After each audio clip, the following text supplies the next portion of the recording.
Yo, what up, y'all? It's your boy Will. We're back here again at Tostones Gaming, and today I've got the Snacks and Strats video for Terror Knights. Those guys are my favorites, and yeah, I'm gonna be a little biased this time, guys.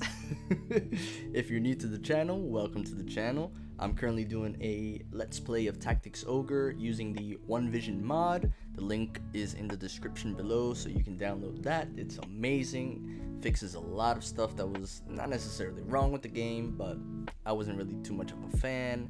And then we've also got this series, Snacks and Strats. So I hope you got your snack on and you're ready to chill and hopefully improve your gameplay. So without further ado, Terror Knights. What can I say, y'all? The Dark Knight archetype has always been one of my favorites in all of SRPGs, so it ain't no surprise that Terror Knights, the Tactics Ogre equivalent, are also high on my list. What I think is great about them, they're able to march right up into the enemy and open them up unit by unit through a combination of heavy armor, access to dark spells, and the ailments that their skills apply. I gotta preface it with the Rampart Aura spiel. I gotta do it, y'all. So if you saw the last video I did, which was the night video, or whenever you happen to stumble upon this in the ether of the future, Dark Knights can learn Rampart Aura as well, but they can only go up to Rampart Aura 2, which means that they're not going to be controlling as much space as, say, a Knight. However, I do still think it's valuable that you load up Rampart Aura on as many of your units as possible, especially the frontline folks, because it's going to allow you to control the real estate a little bit better. Moving on to the key skills. First one is Shadow Break. It's relatively cheap, and it allows your Terror Knight to detonate a phalanx, causing adjacent units, but not diagonally adjacent, to receive damage from the detonation, in addition to inflicting breached. Now, yesterday, or in the last night video, I said that it also sapped away a little bit of TP. I was wrong, but there's another skill that does.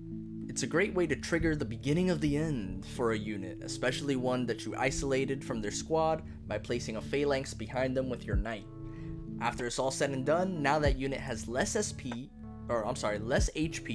they're breached, and they're probably gonna die to a spell plus melee combo, or a berserker's just gonna come through and just delete them. So it's, like I said, it's relatively cheap. Try it out. See if you mess around with it. See if it works for you. So the next one is Fearful Impact, and it works slightly similar to Mighty Strike for warriors. It's gonna guarantee your hit, and it'll also inflict Frighten, which is arguably the best debuff in the game. Frighten reduces a unit's attack and defense, and it's gonna stack alongside Breached. So if you're using that with, let's say, Breach Inducing Axe, you might not even need to use Shadow Break, because you're going to be inflicting Breach and Frighten in the same turn, and then the next turn after that, another unit comes in. It ain't gonna be pretty for that unit, I'll tell you that right now. And then the last key skill is Lament of the Dead. It's their final main skill. It allows a 60% chance for you to inflict Frighten on any unit within a 2 to 3 radius, I think. And it sucks a little bit of their TP away as well. It's fantastic for situations where you have several units that are bunched together due to phalanx. Alternatively, you could combine it with Siege on the turn prior. So you pop the Siege, boom, you lose 1 movement, but you gain Strengthen and you gain the ability to bypass opposing Rampart Auras.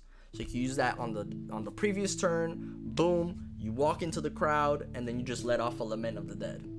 Alternatively, what I would recommend is you can use Ice Valkyrie or Ice Warlock to cast Winter Siege. Then you can bypass opposing Rampart Auras and go for the risky Lament of the Dead play. Notable skills are going to be top of the list, some wards. Venom, like I covered last time. They're not as sturdy as Knights, which means that Venom is going to be even more deadly to them, because they don't have that much HP to lose so gratuitously. Well, not so much HP as it is like defense and vitality. Lead and slow, whichever one of those you want to protect yourself against, do it, because in all the runs I've had, Dark Knights or Terror Knights are always targeted by opposing Terror Knights that are gonna be using, what's that skill? The magic spell that leadens. Gravity Flux, or maybe Rake's changed it. I don't remember. Oh, this is gonna bother me now. Yeah, so you don't want that. You don't want your slow guys to be moving even slower. And then Silence Ward, of course. Make sure you get to continue casting those dark spells. And then the last one, let me know how y'all feel about this Charm Ward, alright? I was thinking, I'm like, what situation would be extremely ridiculous for me to warrant, one of the wards that are not the usual suspects? And I'm like, you know what? If my Terror Knight gets charmed, they can just walk up back to my squad and just let out a Lament of the Dead. They could spread fear, all types of ridiculous shenanigans. I don't want any of that. I don't want any of those hands, any of those problems. So, Charm Ward might be the wave, y'all. Moving on, Siege, I already spoke about that a little earlier. Overpower, which is something I haven't mentioned yet. I think Overpower is worthy of your consideration, especially if you're going to be using two-handed swords, or you're going to be using one of the axes and hammer. I think they all give Overpower now, don't they? I'm not sure. Overpower is going to be great because it allows an extra check against things like parry and evade. So it's more so guarantees your chances of actually landing a hit. And I think with a unit like Terror Knight, that's super important. The next one, Rampart Aura, I already prefaced with that. Counter hit 3. So if you're using an axe that inflicts breach and somebody pokes at you, you're going to want to hit them back. Just get that free breached and allow your comrades, if you will, to take advantage of that. And then the last notable skill is slotting in Dark Magic. I'm not really a fan of running Dark Magic on a Terror Knight, but I mean, it has its uses. There's some people out there that do, and Dark Magic is pretty dope. There's a lot of status ailments you can do. You can do Decay, which gives you breached and like poison damage. You've got the Flux, which can deal leaden and RT delay. You've got slow. You've got stun. Like, it's crazy. It's crazy. Dark. Yeah. I should start using more Dark Magic on my Terror Knights. Moving on to gear, guys. So Terror Knights have a bit of flexibility in terms of their loadouts. They have access to the two-handed versions of swords, axes, hammers, spears, and cudgels. They're going to be inflicting stagger with the two-handed swords, breached or RT delay with the axes, stun and knockback with the hammers, and then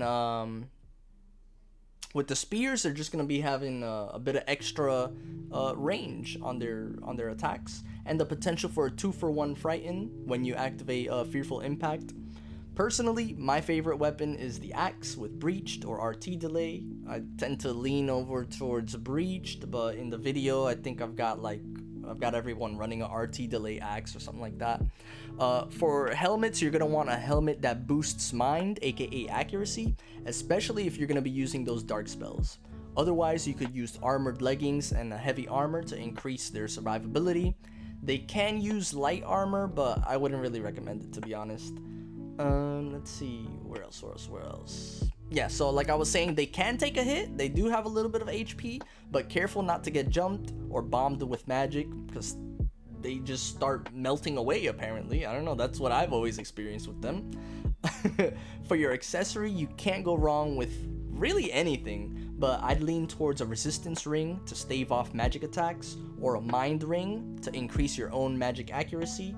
If you stack that with the little helmet, like I said earlier, you might get some good results off the dark magic.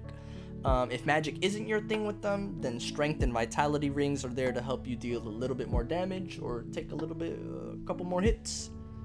In terms of synergy, Terror Knights are going to be synergizing primarily with Knights. Yes, I mean, what is Knights for 500, Alex? RIP Alex Trebek.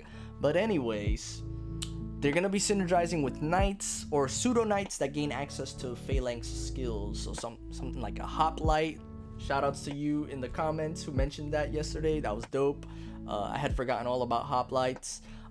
Things like, let's see, who else gains access to it? A Lord class, but that's advanced. You can get access to that. And then there's one more, a White Knights as well. They can get access to that.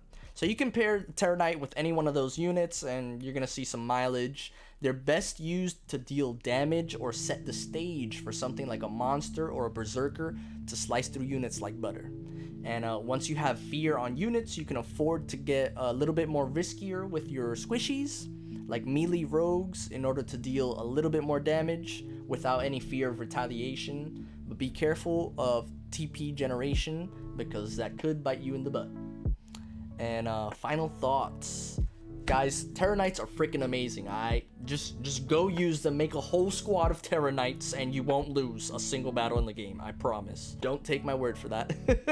They're amazing. They've always been amazing in my book. The most recent OV patches have transformed Terror Knights into an extremely vicious machine that can deal damage and disrupt the battlefield in multiple ways. Shoutouts to the best Terror Knight, actually, Terry McGinnis, who's on my Let's Play, aka Batman Beyond. And I mean, I think that's where we're gonna leave it for today, guys. If you made it this far, go into the comments and type in the Batcave coordinates for me. I'm gonna need those. Let's see, who should we do next, guys? Let me know in the comments below. I think if I'm following the order correctly, and the next one up is, I don't know. I'm terrible at this. Let me know in the comments, guys, and I'll talk to y'all later. Peace.